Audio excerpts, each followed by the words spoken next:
My next step is I'm going to start to hit some of the buildings over here, catch some of the shadow tones going on this side of the painting.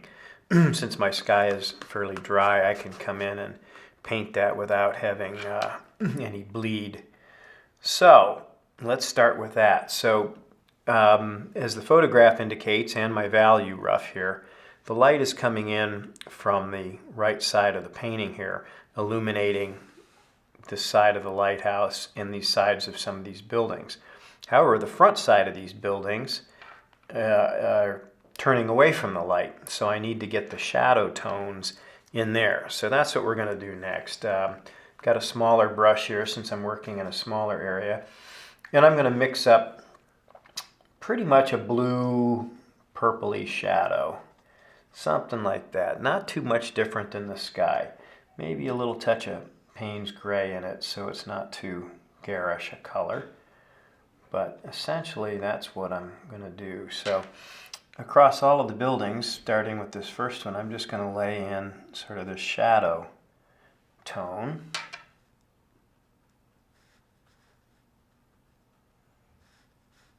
It's almost the same color as the sky.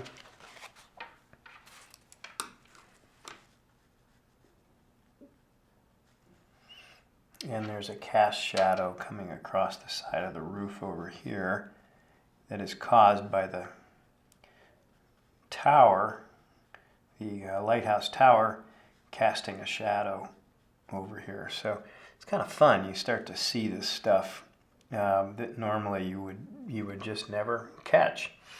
So now I'm going to go ahead and paint the side of the lighthouse that's in shadow. Even get a tinier brush down here. I'm getting into some detail areas, so I want to make sure I get an accurate shape and an accurate edge.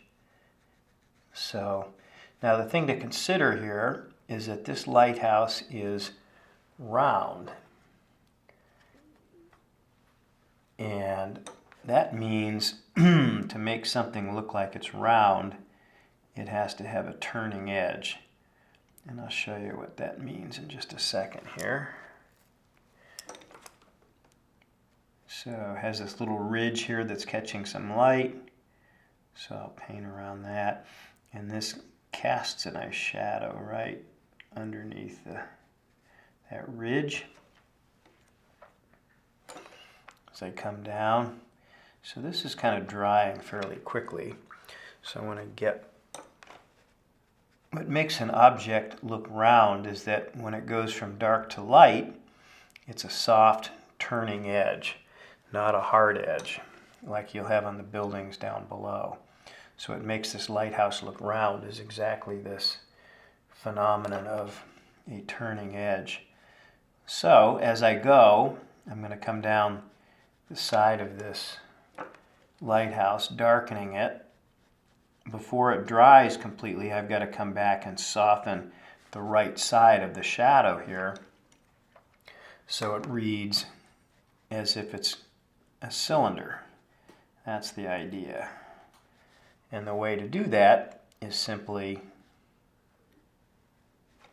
dampen your brush, come in and hit the side here so that you're getting a gradation. Dark to light, gradated dark to light this way.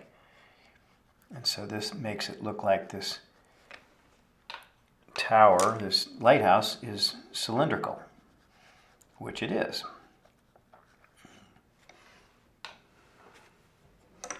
Sometimes I like to bring in just some other colors here just to mix it up a little bit. There's sometimes a little bit of bounce back light, so I pick up a little bit of warm tone in here and just get a little change going on in there. Some bounce back light from the roofs of the adjacent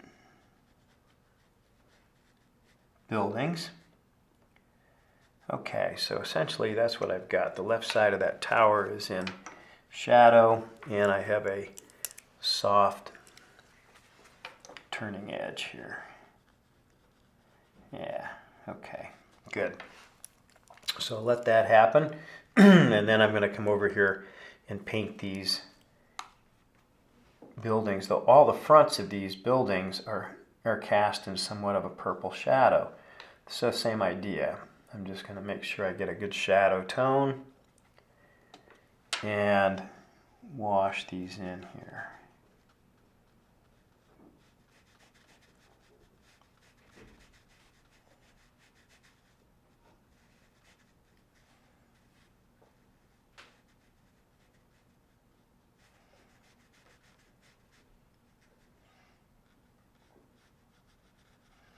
So it's really a study in light, which most paintings are, really. What artists try to do is capture the way light is hitting something.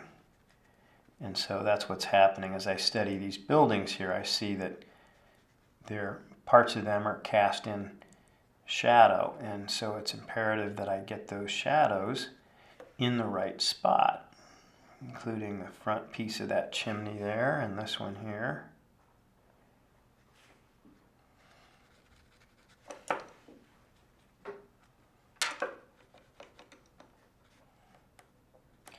Whenever you're painting shadows, try to look at the color of the shadow.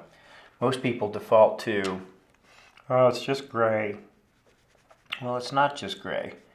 You know, that's a left-brain default, which is why I don't have my students have white and black in their palette, because they would default to, oh, it's a gray shadow, I'll mix white and black paint, which will give you about the ugliest shadow on the planet. But as I study this photo, I see that my shadows are sort of a purple blue. And so I'm using a little ultramarine, a little alizarin crimson, and this gives me that glow. Now in this particular house here, and the one I'm putting in here, there's a little bit of what we call reflected light. So somehow the light is hitting pavement or the ground in front of this building and bouncing back into the surface, the front surface. So sometimes what I'll do is just pick up a little warm color, a little bit of yellow ochre mixed with a little bit of red, and I'll just glaze that in there a little bit to suggest light being reflected back into the shadow side of the dwelling. And it just gives it a little bit of character, makes it a little more interesting to look at, and it's kind of what I'm seeing, so that's why I'm doing it. I'm just paying attention to what I'm trying to see up here. Okay, up on the top again we have a little bit of sky showing through the turret, the glass lens up there on top of the lighthouse. So there's some little bit of things going on up in there. I don't know exactly what is happening up there. I'm just responding to the shapes that I'm seeing. So what's happening, the light is hitting this side of the lens, reflecting nice, bright, white light. And then this side of the lens of the glass has got some, it's, you know, probably the lamp in there. It's got something going on that's creating this shape. And so I don't really need to know what it is. All I need to know is the shape that I'm seeing. So I'm putting that in there. Okay. What else? That's pretty good. It's accurate. Okay. Later, after this dries, I'll come back in and paint what I call the local color that I'm seeing, and that would be this orange building here, and all the roofs. The roofs are red on top of these dwellings that surround the lighthouse. While I'm thinking of it, I might as well go in and paint the darks. There is the lighthouse has a roof, and it has a section upon which the lens sits, and it's essentially a grayish dark. So it's like, obviously it's something that's painted black, but in this kind of light it's not going to be black. It's going to be sort of a dull gray. So I'm going to try to match that color as best I can. Paint this in.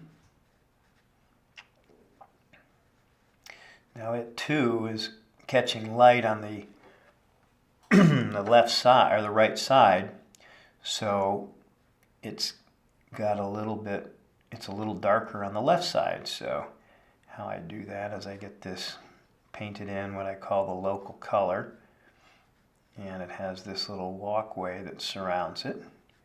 Notice that it rotates this way because I'm looking up under this critical walkway up here.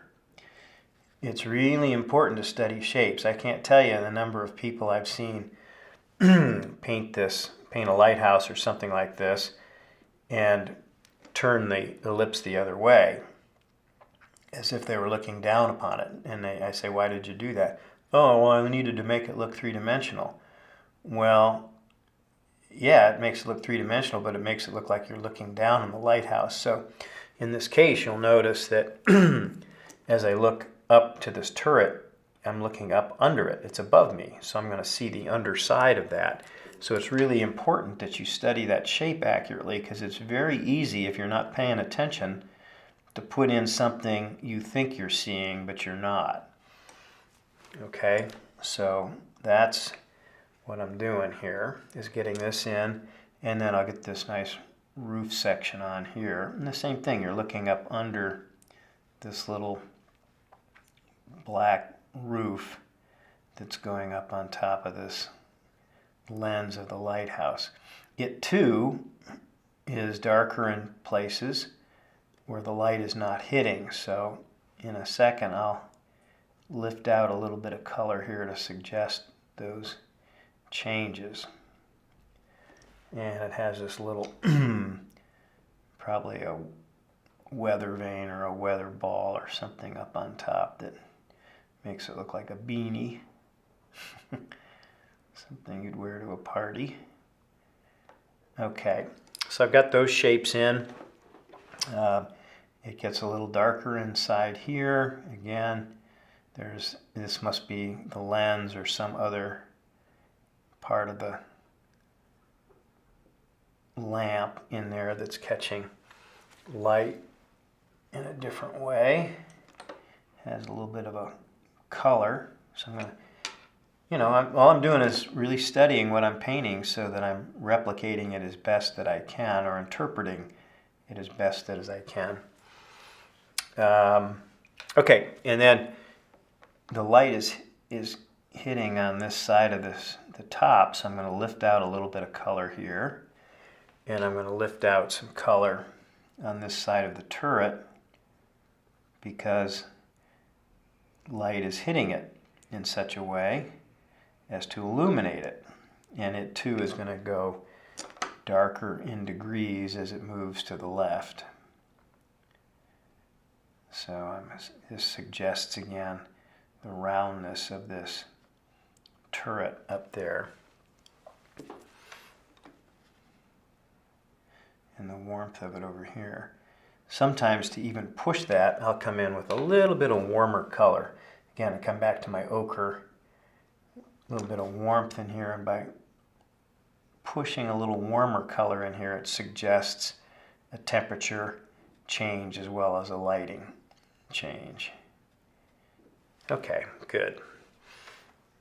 And there's like a window down here. I can hit that.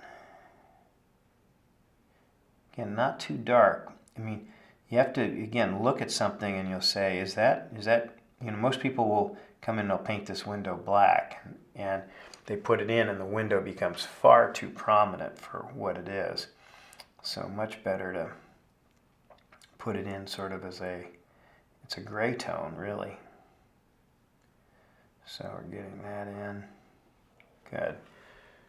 And I'm getting a little bit of a darker, warmer shadow underneath this ridge again. So I'm going to hit that with a little bit of a warmer color because some of the light on the tower is reflecting back into that shadow. So you get a little bit of a change, a little more of a change of temperature. Details. These are just details, but you get the details right. Makes a difference. Makes a difference. Okay, so my lighthouse is pretty well painted here. Getting a little bit of a, through the lens I'm seeing now, I'm getting a little bit of a, you're seeing the inside of the underside of the roof up here.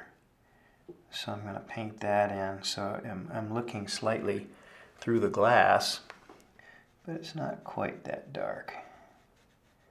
There, all right. That gives me a sense of what's happening up there.